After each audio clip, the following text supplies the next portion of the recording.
حمیدہ تو جیسے مدرسے کے افتتاح کے موقع پر سنائی جانے والی کہانی کی دنیا میں ہی کھو گئی تھی۔ اس کے لیے وہ ایسا تھا جیسے کوئی کسی دروازے کو کھلا دیکھ کر یوں ہی اندر چلا جائے اور پھر اسے پتا چلے کہ یہ تو اس کی من پسند بچھڑی ہوئی دنیا ہے جس کو وہ کب سے ڈھونڈ رہا تھا، اور آدمی پھر اس دنیا سے کب نکلنا چاہتا ہے۔ حمیدہ کے لیے بھی نکلنا دشوار ہو گیا تھا۔ مولوی صاحب کی باتیں اسے کھینچ کر اس دنیا میں واپس لے گئی تھیں جو مٹ چکی تھیں، عملاً مٹ چکی تھیں، اور یہ غیر معمولی بات تھی۔ عام طور پر اس میں کچھ کمی کچھ اضافے ہوتے رہتے ہیں، لیکن دنیا وہی رہتی ہے۔ زیادہ ہو تو آدمی کہتا ہے کہ ارے یہاں تو دنیا ہی بدل گئی، لیکن حمیدہ کی دنیا بدلی نہیں تھی۔ وہ اس کی آنکھوں کے سامنے دیکھتے ہی دیکھتے مٹ گئی تھی، ناپید ہو گئی تھی، ایسے کہ اس کا نام و نشان بھی باقی نہیں رہا تھا، اور اس دنیا کی تباہی کا منظر دیکھنے کے دوران ہی وہ آنکھوں سے بھی محروم ہو گئی تھی۔ اس اندھے پن میں تو سچ مچ دنیا ختم ہی ہو گئی تھی اس کے لیے۔ جانے کتنے عرصے وہ اس حال میں رہی، پھر عبدالحق اس کے لیے زندگی کی رونقیں اور خوشیاں لیے واپس آ گیا۔ تب بھی بہت عرصہ وہ دنیا کو نہیں دیکھ سکی۔ اس کے پاس آوازیں تھیں، لمس تھے، محسوسات تھے جن سے وہ لوگوں کو اور اپنے گرد و پیش کو سمجھ سکتی تھی، لیکن دنیا کو وہ نہیں سمجھ سکتی تھی۔ دنیا تو اس کے لیے وہی تھی جسے اس نے مٹتے ہوئے دیکھا تھا اور جو یقیناً مٹ چکی تھی۔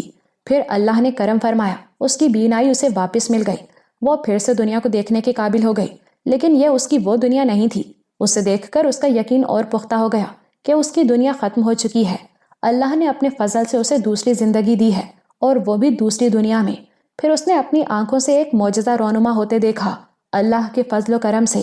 جو ممکن نہیں تھا، اللہ نے اپنی رحمت اور قدرت سے ممکن بنا دیا۔ ریت کے سمندر کے نیچے دبی ہوئی ٹھاکروں کی حویلی ابھر آئی اور اس میں سے بہت کچھ نکلا، مگر وہ اس دنیا کی حویلی اس دنیا میں قائم نہیں رہ سکتی تھی، چنانچہ اسے گرا دیا گیا۔ اس پچھلی دنیا کے مٹ جانے پر اس حویلی کا گرایا جانا مہر تھا۔ عجیب بات تھی، جس دنیا کو اس نے مٹتے دیکھا تھا اس کی اسے یاد نہیں آتی تھی۔ اس نے تسلسل سے اسے کبھی یاد نہیں کیا، کبھی یاد نہیں رکھا۔ ہاں کبھی کوئی یاد آ جاتی اور کبھی کوئی۔ ادھر ادھر کی ان یادوں کے سوا اس کے پاس کچھ بھی نہیں تھا، ورنہ آدمی حال میں رہتے ہوئے ماضی میں چلا جاتا ہے، کبھی گھنٹے 2 گھنٹے کے لیے اور کبھی محض چند منٹ کے لیے۔ مگر حمیدہ کے ساتھ مسئلہ یہ تھا کہ مٹی ہوئی اس دنیا کی ایک جھلک بھی اسے یاد نہیں تھی۔ وہ صرف وجود کے اعتبار سے یہ ختم نہیں ہوئی تھی، اس کی یادداشت میں بھی اس کا نام و نشان نہیں رہا تھا۔ اب حمیدہ جاتی تو کہاں جاتی؟ اسے کبھی یاد آتے تو بس کچھ لوگ یاد آتے، ان کی زندگی کے چند لمحے، ان کی چھوٹی سی کوئی دید یاد آتی، مگر ٹھاکروں کی گڑھی کی کوئی چیز اسے یاد نہ آتی۔ وہ تو مٹ گئی تھی نا، اپنے گھر کا دروازہ، کوئی اینٹ تک یاد نہیں تھی اسے۔ لیکن مولوی صاحب نے جو اس دن کہانی شروع کی تو وہ مٹی ہوئی دنیا اس کے ذہن میں ابھر آئی، وہ جیتی جاگتی سانس لیتی دنیا جس کا وہ حصہ تھی، اور وہ حیران ہوئی کہ اسے چھوڑ کر وہ زندہ کیسے ہے، اور وہ مولوی صاحب کی آواز کا ہاتھ تھام کر ٹھاکروں کی گڑھی میں داخل ہو گئی۔ وہ جب بیاہ کر یہاں آئی تو اسے بڑی حیرت ہوئی کہ گاؤں میں ان کے علاوہ مسلمانوں کا کوئی گھر نہیں تھا۔ تب اس نے ٹھاکر ویر کے خاندان پر احسان کی وہ کہانی سنی۔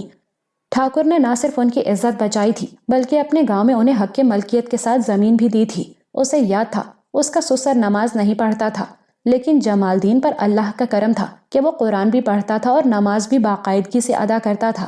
اور یہی نہیں، اس نے ہمیشہ اسے بھی یہی تلقین کی بلکہ تاکید کی۔ ٹھاکروں کی گڑھی کے ہندوؤں کو یہ بات بہت ناپسند تھی کہ ان کی زمین پر نماز پڑھی جائے۔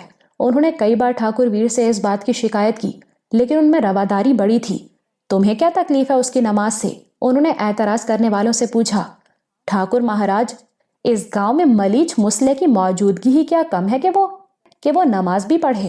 ایک بات بتاؤ، تمہیں کیسے پتا کہ وہ نماز پڑھتا ہے؟ وہ خود بتاتا ہے، بغیر پوچھے؟ نہیں مہاراج، ہم پوچھتے ہیں تو بتاتا ہے۔ تم میں سے کس نے نماز پڑھتے دیکھا ہے اسے؟ نہیں مہاراج، کبھی سنا؟ نماز زور سے کہاں پڑھی جاتی ہے ٹھاکر مہاراج؟ زور سے ہی پڑھی جاتی ہے، میں جانتا ہوں، میں نے دہلی میں دیکھا ہے، ٹھاکر نے فاتحانہ لہجے میں کہا۔ تو پھر؟ شکایت کرنے والے ہکا بکا رہ گئے۔ وہ جھوٹ بولتا ہے، ٹھاکر نے کہا۔ پر وہ جھوٹ کیوں بولے گا ٹھاکر مہاراج؟ یہ تو مجھے نہیں معلوم، پر میں اتنا بتا دوں کہ تم اس سے پوچھ کر غلطی کرتے ہو۔ تمہیں اس کی نماز سے کیا؟ اگر وہ پڑھتا بھی ہے تو مجھے اس کی فکر کرنے کا کوئی حق نہیں، وہ اپنے گھر میں جو چاہے کرے۔ کیوں مہاراج؟ مجھے یہ تو بتاؤ کہ صابر علی کے گاؤں میں کتنے ہندو ہیں؟ وہاں صرف 3 گھر ہیں ہندو جاتی کے، وفد میں سے کسی نے کہا، اور صابر علی نے اپنے خرچ پر ان کو مندر بنا کے دیا ہے۔ ٹھاکر نے کہا، ہم یہاں سے جمال الدین کو نکال دیں اور صابر علی وہاں سے ان 3 گھرانوں کو نکال دے، اور ہم جمال الدین کو نماز سے روک دیں اور صابر علی ان 3 گھروں کے تمام لوگوں کو پوجا کرنے سے روک دے تو، بلکہ اگر اس مندر کو ہی گرا دے تو؟ یہ وہ کیسے کر سکتا ہے ٹھاکر مہاراج؟ وفد میں سے کسی نے بپھر کر کہا۔ ہم نے بھی چوڑیاں نہیں پہن رکھی، زمین صابر علی کی، مندر کی عمارت پر لگنے والا دھن بھی اسی کا، تم کیسے روک لو گے اسے؟ رہی چوڑیوں کی بات تو وہ تمام مرد نہیں پہنتے، ہندو ہو کے مسلمان۔ اور بھائی جمال الدین کو نماز سے روکنے کے بعد میرا تو منہ نہیں ہوگا کہ صابر علی کو مندر گرانے سے روکوں۔ وہ سب لوگ اپنا سا منہ لے کر رہ گئے، لاجواب ہو گئے تھے، لیکن دل سے بات نہیں گئی تھی۔ اور دیا چند، تو تو بینا ہے، حساب تو کر لیا کر، ٹھاکر نے تمسخرانہ انداز میں کہا۔ یہاں تو ایک اکیلا جمال الدین نماز پڑھتا ہے، وہاں مندر میں پوجا کرنے والے 25 ہیں، پہلے کبھی ایک کا 25 دیا ہے تو نے؟ بات ختم تو نہیں ہوئی لیکن دلوں کی خلش ضرور بن گئی۔ ٹھاکر بھی مطمئن نہیں تھا، اسے ڈر تھا کہ وہ لوگ کہیں مہردین کے پریوار کے ساتھ فساد نہ کریں۔ لوگ اس سے ڈرتے کم تھے، البتہ اس کا لحاظ بہت کرتے تھے۔ وجہ یہ تھی کہ اس نے روایات کے برعکس اپنا روب نہیں رکھا تھا۔ حمیدہ کی نند کی شادی ہوئی اور اس کے کچھ عرصے بعد اس کے سسر کا انتقال ہو گیا۔ تب اس کے والدین اور بہن بھائی اوصاف نگر سے آئے اور مہردین کی میت کو اپنے گاؤں لے گئے۔ اس کی تجہیز و تکفین وہیں ہوئی۔ ان مرحلوں سے گزرنے کے بعد حمیدہ کے بھائیوں نے جمال الدین کو سمجھانے کی کوشش کی کہ وہ اب ٹھاکروں کی گڑھی چھوڑ دے اور یہیں آ بسے، مگر جمال الدین نے صاف انکار کر دیا۔ نہیں، یہ نہیں ہو سکتا۔ کیوں بھائی؟ حمیدہ کے باپ نے اچنبھے سے کہا۔ بات یہ ہے چاچا کہ اس میں کسی طرح سے بھی فائدہ نہیں ہے، ذرا ہمیں بھی تو سمجھاؤ، حمیدہ کے بڑے بھائی نے کہا۔ ابا نے ہمیشہ بتایا کہ ٹھاکر جی کا بہت بڑا احسان ہے ہم پر۔ وہ تو ہے، حمیدہ کے باپ نے کہا، وہ مدد نہ کرتا تو عزت تو گئی تھی تمہاری، اور اس کے بعد جان اور مال بھی نہ رہتا، جمال الدین نے کہا۔ ابا نے ہمیشہ کہا احسان کبھی نہ بھولنا اور احسان کرنے والے سے منہ نہ موڑنا، ہمیشہ ٹھاکر جی کی عزت کرنا، اور اپنی اوقات تو نہیں ہے پر کبھی موقع ملے تو جان دے کر بھی ان کے کام آنا، اور کچھ بھی ہو وہ در کبھی نہ چھوڑنا۔ پر اب تو مہردین چلا گیا نا، حمیدہ کے باپ نے کہا۔ اور بھیا تم انہیں وہاں دفن تو نہیں کر سکے، چھوٹا بھائی بولا۔ سوچو ہم نہ آتے تو کیا ہوتا تمہارا، کیسے دفناتے انہیں؟ حمیدہ کو جمال الدین کا اس لمحے کا چہرہ یاد تھا، اسے یہ بات بہت بری لگی تھی۔ اللہ کار ساز ہے بھیا، تم نہ ہوتے تو کچھ اور بندوبست کر دیتا اللہ، اپنے ایمان والے بندوں کو وہ بے بسی میں اکیلا نہیں چھوڑتا۔ بری بات ہے بشیرے، اس کے ابا نے بڑے بھائی کو ڈانٹا۔ میرا یہ مطلب نہیں تھا ابا، میں احسان نہیں جتا رہا تھا، بڑے بھائی نے کھسیا کر کہا۔ ابا جمال الدین کی طرف متوجہ ہوئے۔ یہ بتا پتر، اور کیا کیا نقصان ہے ٹھاکروں کی گڑھی چھوڑنے میں؟ دیکھیں چاچا، راجہ صاحب کے گاؤں میں ہم کمی تھے، سال بھر محنت کرتے تھے، پھر بھی گزارے کے لیے قرض ہی لینا پڑتا تھا، تبھی تو مہاجن کے چنگل میں پھنسے تھے، اور یہ بھی میں جانتا ہوں کہ وہاں رہتے ہوئے عمر بھر اسی کے چنگل میں پھنسے رہتے۔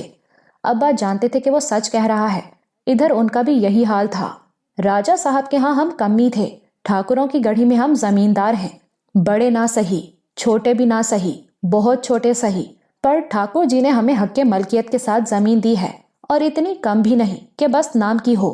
اللہ کے فضل سے کسی کے سامنے ہاتھ پھیلانے کی ضرورت نہیں پڑی، بلکہ تھوڑی بہت بچت بھی ہو جاتی ہے۔ کبھی بارش نہ ہو، فصل کم یا خراب ہو تو ٹھاکر جی خود سے بلا کر زبردستی کچھ نہ کچھ دے دیتے ہیں، حالانکہ ضرورت نہیں ہوتی۔ بچت ایسے ہی دنوں کے لیے تو ہوتی ہے، پر ٹھاکر جی ایک نہیں سنتے، دے کر ہی رہتے ہیں۔ اب آپ ہی بتاؤ چاچا جی، میں کہیں اور جاؤں تو کیا حیثیت ملے گی مجھے؟ کمی کی نا، زمین تو کوئی نہیں دے گا مجھے۔ تو ٹھیک کہتا ہے پتر، ابا نے کہا، لیکن بڑے بھائی مزاج کے تیز تھے، تو ہندوؤں کے بیچ رہنا بہتر ہے زمینداری کی خاطر۔ ابا نے انہیں ڈانٹ دیا۔ بس کر بشیرے، اگر تجھے بھی وہاں زمین مل جائے تو بھی شوق سے وہاں رہے گا۔ نہ ابا، میں تو لعنت بھیجتا ہوں ایسی زمین پر۔ تو ٹھیک ہے، تو بہت بڑا آدمی ہے، میں تیرا باپ جھوٹ نہیں بولتا، مجھے ایسی زمین ملے تو میں کبھی نہ چھوڑوں۔ اپنے باپ دادے کو بھی ایسی ہی چھوٹی زمین میں گزر کرتے دیکھا ہے، اور خود بھی ایسے ہی گزر کر رہا ہوں کہ پاؤں ڈھانپوں تو سینہ کھل جاتا ہے، اور سینہ ڈھانپوں تو پاؤں کھل جاتے ہیں۔ اتنی بڑی چادر ملے تو کبھی انکار نہ کروں میں۔ اور کچھ تو نہیں ہوا، مگر جمال الدین اور بڑے بھائی کے درمیان بات خراب ہو گئی۔ واپس آتے ہوئے بڑے بھائی نے اس سے کہا، سن حمیدہ، تو سمجھا جمال الدین کو، دین سے بڑھ کر دنیا نہیں ہوتی۔ حمیدہ نے بھائی کی آنکھوں میں دیکھا۔ وہ ٹھیک کہتے ہیں بھائی، ان کی بات سچی ہے، دین بڑا ہے یا خوشحالی؟